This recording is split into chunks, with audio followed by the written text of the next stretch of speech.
This is Dr. Ron's Words of Wisdom, words on leadership, goal setting, productivity, and a whole lot more. I trust today this will be like a vitamin or a supplement for your mind and heart.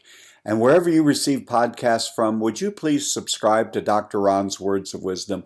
Leave a rating and a brief written review. It will enable other excellent people just like you to be able to locate this podcast. Today I want to talk to you about the intersecting, or perhaps even the intersection of these two words, opportunity and preparation. There's an old saying that's been attributed to many different individuals that says, luck is what happens when preparation meets opportunity. Oftentimes, people will stand by and will complain and criticize and say that certain people are just lucky. They were born to the right parents, in the right place, in the right country, at the right time. They had a lot of encouragement along the way. They were able to go to the best and better schools. They were well connected, as was their family, and therefore all sorts of opportunities just met them. Yet, if you continue to look at the stats in America, the United States where I live, is still the vast majority of millionaires are first generation, whereas most people think wealthy people inherited. The fact of the matter is preparation and opportunity.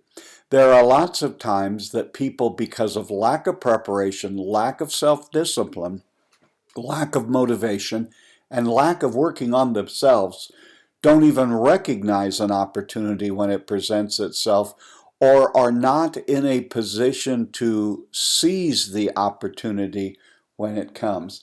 Many people mistakenly think, well, I will just develop within my heart the will to win. And in the sports field, I believe it was Paul Bear Bryant, the legendary coach of the University of Alabama, who said it's not the will to win that matters. Everyone has that. It's the will to prepare to win. I've heard John Wooden say that. I've heard others say that. It's not just the will to win. It's the will to get yourself ready. It's the will to get yourself prepared. I mean, the will to win will not really get you anywhere if you haven't taken and made the proper preparation. I hear all the time, again, this comes more than likely from the field of sports, but it has applications and is mentioned in nearly every field of endeavor. And that is, she is a natural. He's a natural. He's a natural hitter. She's a natural leader. The problem with that is, I'm not quite sure that anyone was born a natural anything other than a baby and a human being. It takes work, effort, doing good, getting better, helping others, continually putting yourself out there.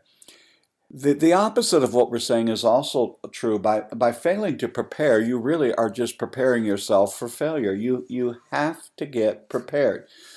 And then preparation is not just where I want to stop today. It's execution, which is taking that preparation, be it through schooling, through learning, through observing, through hard knocks, through trial and error. And you have to mesh your strategy and your goals and your vision with reality and the people around you, and just basically getting things done. So when we talk about preparation and opportunity meeting, one of the things that we have to do, we have to remember is, and this is a life principle, we don't purchase homeowners insurance when our home is on fire. You have to be prepared. The time to buy the insurance is when everything is going right. Insurance, and there are people who detract from it and people who advocate for it, but all I'm saying is, at its bare minimum, insurance is supposed to give us a peace of mind. The other side of that statement is, the time to repair the roof is when the sun is shining. When it's raining, we can all see there's a problem. If you're going to be a leader, one of the ways that you need to prepare is to be able to see problems and problematic situations before others do. When the sun is shining, it is much easier to get on the roof and make the repair than when we're having a downpour and there's water, and that one little problem becomes a multitude of problems. I believe it was Abraham Lincoln who said, if I had 8 hours in which to chop down a tree, I would spend at least 6 hours of it in preparation, meaning that we have to get ourselves prepared. You don't just execute things in a vacuum. You have to be prepared. If you're going to use an axe, you have to sharpen the axe. You, my leadership friend, are your own axe. Are you sharpening yourself? We're told that in the scripture that is iron sharpens iron, so one person sharpens another. Are you with people that are helping you stay sharp, giving you suggestions, recommendations on books to read? Again, quit making out that everything that has happened to you that's bad that's happened to you is a matter of bad luck, and everyone else gets all of the breaks. You have to do what you have to do. You have to learn things. Now, Malcolm Gladwell, in his book Outliers, gave this idea that there's certain people that become better or more proficient, whether it's playing the violin, a rock and roll band, an athlete, so on and so forth, business person, is this 10,000 hour rule.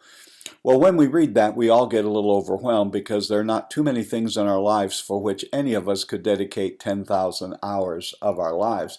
And for many of us, we just wouldn't have that kind of time. Whereas I am not in any way saying that Malcolm Gladwell is not right. I love his writings. I love to listen to him. And I think the book Outliers is an excellent book. But for preparation, you do not have to become an expert in the field. You just need to be proficient, you need to be conversant, and you need to have the knowledge and the aptitude to do whatever it is you're trying to do. So at this intersection of preparation and opportunity, and trust me, they will intersect, they will collide, they will meet someday. What do you do in the meantime when you're waiting for that opportunity? How do I notice the opportunity? How do I recognize it? And perhaps even more importantly, how do I seize it? I want to say just a few things to you. The first is, don't be worried about failing. At times, the best lessons that you are going to learn, and I might even go on to say the best preparation that you are going to have, is a failure. Maybe even a colossal failure. Remember, when things fail, it does not mean that that's your character or that you have failed. Don't be afraid to keep dreaming big, keep adjusting, and keep working forward. And don't allow the setbacks to just cripple you and stop you from any forward momentum. Yes, you may have to stop, learn the lessons that are there, but move forward. Don't give up. Now, I really want you to have dreams. I'm not against dreams, but most people's dreams are nothing more than empty-headed daydreaming.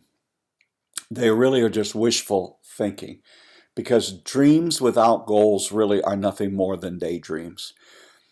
If your dream is really going to have any chance whatsoever of becoming an actuality, you're going to have to set some goals, discipline yourself, break it down into small pieces, and you're going to have to go after it.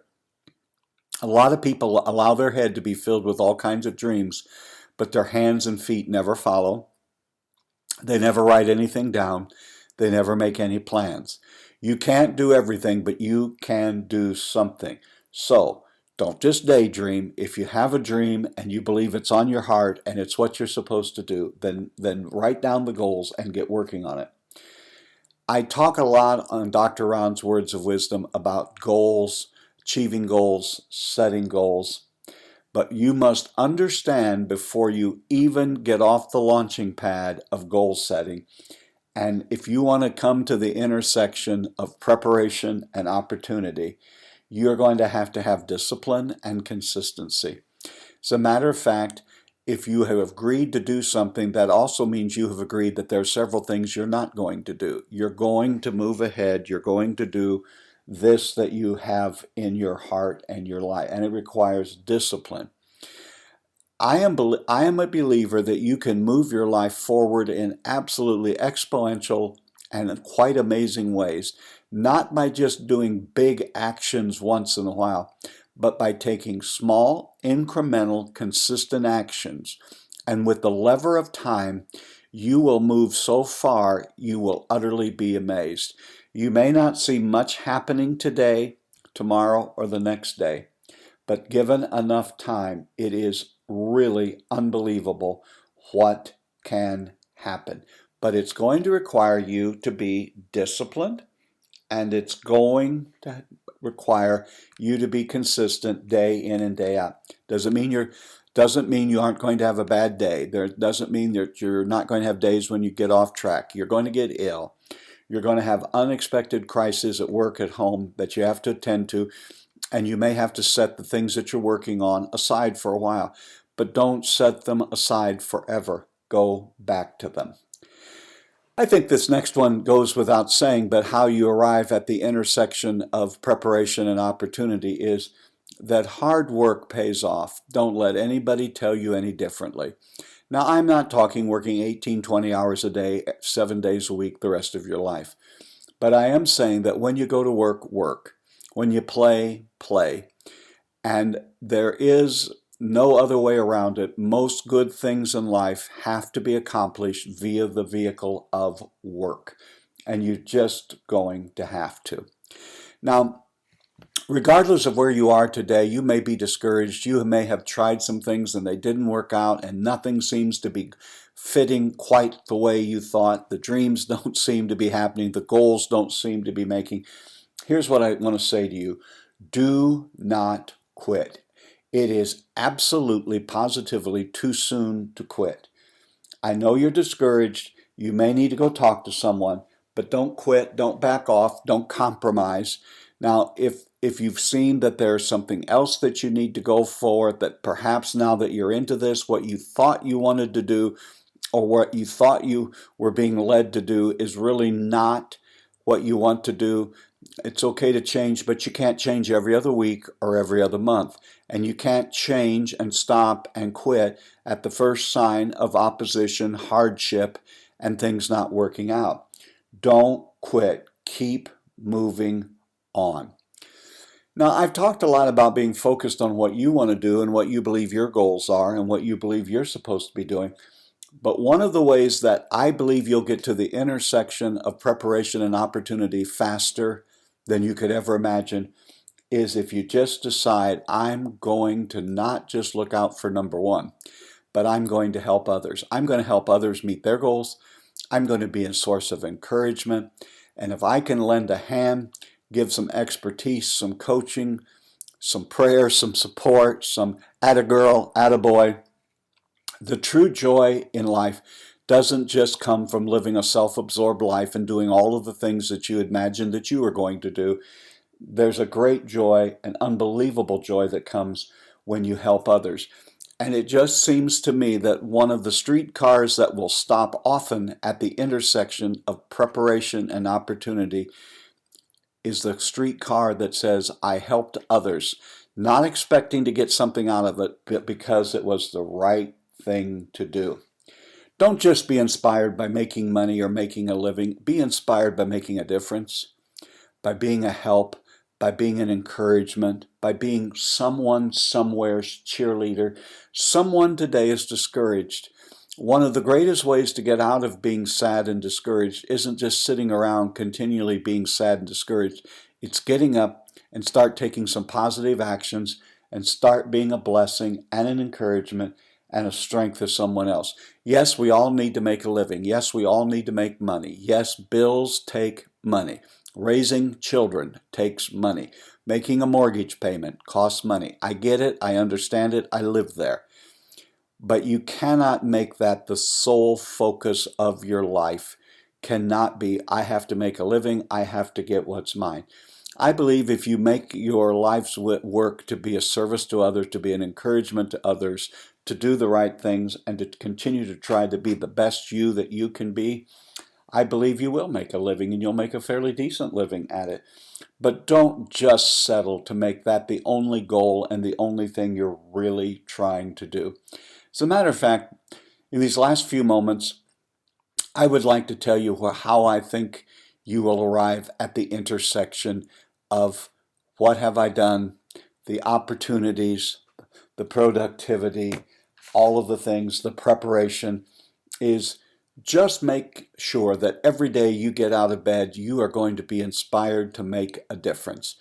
It doesn't mean you're going to make a difference to all of the billions of people on the planet, but make a difference in your own life. Make a difference in your family's life. Make a difference in your friends' lives. Make a difference at your church or your volunteer organization. Set out to make a difference where you work. And when you do these things, my friend, you will soon discover you are standing right smack in the middle of the intersection of preparation and opportunity, and you will be amazed at the opportunities, and you'll find out there really is no such thing as luck, or luck is really when preparation meets opportunity. You've been listening to Dr. Ron's Words of Wisdom, words on leadership, goal setting, productivity, and a whole lot more. I trust today this was like a vitamin or a supplement for your mind and heart.